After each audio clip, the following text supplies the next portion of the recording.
وہ جن کا نکاح ہے وہ آگے آ جائیں بھائی. نکاح سے یاد آیا, ابھی بالی ووڈ کی ایکٹریسز تھی نا, انہوں نے ثنا خان توبہ طائب کی, کیونکہ وہ رابطے میں ہیں تو اس لیے اپڈیٹ ملتی رہتی ہے. انہوں نے شادی کی ہے مفتی انس صاحب سے. ٹھیک, تو وہ دارالعلوم دیوبند سے فارغ ہیں, تو وہ مفتی انس صاحب بھی میرے سے رابطے میں ہیں.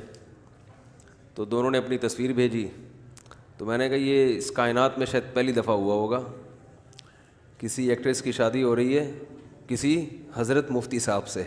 ٹھیک ہے, تو بہرحال ہماری طرف سے ان کو مبارکباد بہت زیادہ, آپ لوگ کی طرف سے بھی میں پارسل کر رہا ہوں, ہے نا, مبارکباد ہے نا. تو آپ نے مبارکباد دی, ہم نے کیمرے کے ذریعے ان تک پارسل کر دی. تو بھئی اگر یہ دونوں سن رہے ہوں گے انشاءاللہ, تو بھئی ہمارے الفلاحیہ میں جتنے نمازی اس وقت ہیں, ہم سب کی طرف سے آپ دونوں کو بہت بہت مبارک ہو. تو بڑا اچھا کام ہو گیا خاندانی قسم کا.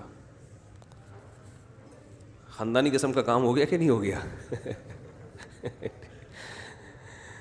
تو میرے علم میں تو فرسٹ ٹائم ایسا ہوا ہے کہ بالکل ہی ایک شوبز کی دنیا کو چھوڑ کر آئی اور کہاں گئی, کسی مولانا کے گھر میں چلی گئی. ہٹو بچوں ہو گیا, مولانا صاحب بہت خوش ہوں گے. مولانا صاحب کہیں گے اللہ نے اسلام پر چلنے کا بدلہ مجھے دنیا میں ہی دے دیا, آخرت میں حور کی ضرورت نہیں بھی ملی تو کوئی ٹینشن نہیں ہے. مفتی صاحب, مفتی انس صاحب ہیں جی. او بھائی فون نمبر ان کو دے دیں آپ, بس جو بھی نام ہے فون نمبر ان کو دے دیں آپ. ٹھیک ہے, تو مفتی صاحب جو ہیں ان کو ان کے نیکیوں کا بدلہ اللہ نے دنیا میں دے دیا. اچھا خیر, اللہ ان کو دونوں کو استقامت دے بھائی, اس شادی کو کامیاب بنانے کی توفیق عطا فرمائے, اور کامیاب بنتی ایک دوسرے کو برداشت کرنے سے. مفتی انس صاحب بھی میرے سے رابطے میں, میں نے ان سے بولا بھائی تھوڑا سا ظرف بڑا رکھنا ہے, بالکل ہی ایسے نہیں کہ اپنے جیسا بالکل ہی بنانے کی کوشش شروع کر دو. وہ تبلیغ میں 4 مہینے لگا کر آتے ہیں نا, تو گھر میں ایک دم سختی شروع ہوتی ہے, تو بزرگ وہاں سمجھا کے بھیجتے ہیں کہ 4 مہینے تم نے لگائے ہیں, گھر والوں نے نہیں لگائے ہیں, تو ان پہ ہاتھ ذرا ہلکا رکھنا.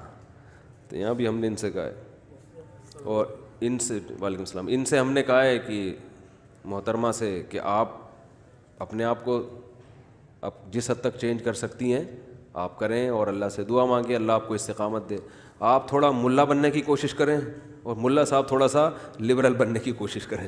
ٹھیک ہے نا, تو اس طرح زندگی گاڑی چلے گی. بننے کی کوشش کا مطلب چلنا تو 100% دین پہ ہے, ٹھیک ہے, لیکن یہ اس کو چلانے کا طریقہ تھوڑا سا نرم ہونا چاہیے. اور یہ شادی یاد رکھو, یہ جو ثنا خان نے توبہ کی ہے, یہ کسی کے دباؤ میں, کسی کی تبلیغ سے نہیں ہے. تو خود سے دل میں خیال آیا, خود سے اسلام کی طرف جانے کا خیال پیدا ہوا, خود سے یہ پتہ چلا, خیال پیدا ہوا کہ یہ شوبز کی دنیا ہاتھی کے دانت دکھانے کے اور ہوتے ہیں اور کھانے کے اور ہوتے ہیں. جو نیچرل سکون ہے وہ گھریلو زندگی میں ہی ہے. اور میں بار بار لڑکیوں کو بہت کہتا ہوں یہ بات, کہ جن کو ابھی اپنی خوبصورتی پہ ناز ہے اور وہ گھرداری والی زندگی نہیں چاہتی, تو یہ تھوڑے دنوں میں آپ کی جو بیوٹی ہے نا یہ سب ختم ہونے والی ہے. خوش قسمت عورت وہ ہوتی ہے کہ وہ جلد سے جلد اپنا گھر بسائے. جب گھر بسائے گی گھرداری والی زندگی شروع ہو جائے گی, تو کوئی بات نہیں, پھر جتنا بڑھاپا آئے گا آپ کے خاندان میں قدر بڑھتی چلی جائے گی. جب عورت کسی خاندان میں جاتی ہے تو اس کی جوانی کے ڈھلکنے سے اس کی ویلیو کم نہیں ہوتی بلکہ بڑھتی ہے. ماں بنتی ہے نا, ماں تو جتنی بوڑھی ہو اتنی اچھی لگتی ہے. بھائیوں کو بہن جتنی بوڑھی ہوگی اتنی اس میں بزرگی زیادہ ہوگی. بھائی ہماری بہن ہے, اب تو ماں کی جگہ ہے, یہ وہ ماں والا احترام اس کو دیتے ہیں, اور خاندان میں اس کی عزت بڑھتی ہے. اور یا تو یہ جوانی ہمیشہ رہتی نا, پھر تو آپ اسی اسٹائل میں زندگی گزارتے, ہمیشہ تھوڑی رہتی ہے, تو تھوڑے دنوں میں ختم. تو جو اپنے آپ کو کسی ٹھکانے لگا دیتے ہیں, کسی شریف آدمی سے نکاح کر کے اس کے ساتھ زندگی گزارتی, اپنی فیملی میں اپنے گھر دار میں مشغول ہو جاتی ہیں, وہ زیادہ خوشی والی زندگی ملتی ہے. اور جو نہیں کرتی یہ کام, تو بھائی یہ دنیا کے دور کے ڈھول ہیں, یہ سہانے ہی لگتے ہیں انسان کو. مجذوب رحمۃ اللہ علیہ کا شعر ہے نا, رنگ رلیوں پہ زمانے کی نہ جانا اے دل, یہ خزاں ہیں جو با انداز بہار آئی ہے. تو یہ رنگ رلیاں دور دور سے اچھی لگتی ہیں. تو ہم دوسری ایکٹریسز کو بھی کہیں گے کہ مفتیان کرام دنیا میں اور بھی ہیں. انڈیا کی بات کر رہا ہوں, پاکستان کی.